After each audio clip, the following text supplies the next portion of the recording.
So this is where I would like to bring you back, this time around beyond 2010, back in 1968, about this guy called Dick Fosbury.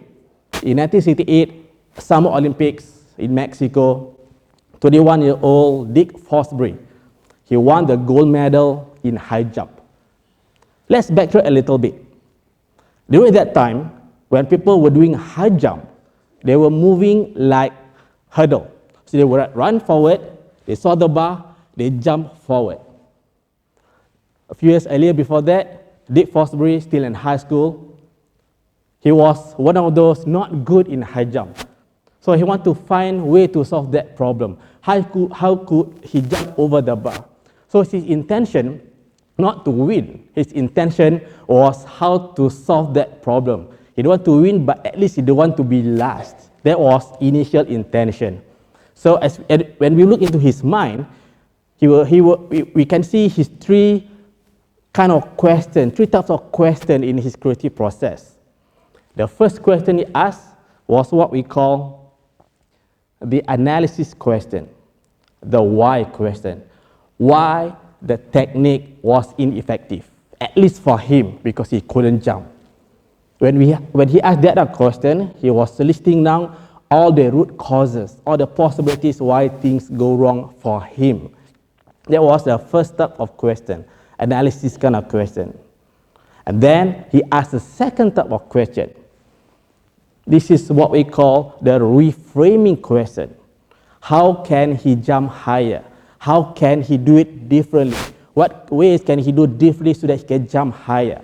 This is a reframing question to shift from the problem he faced to a solution-focused direction. This is the second type of question he asked.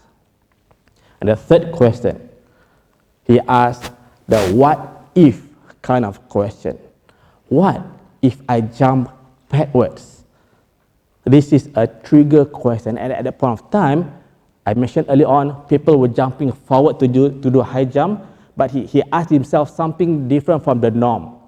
He asked this question, he tried this, and he could jump it.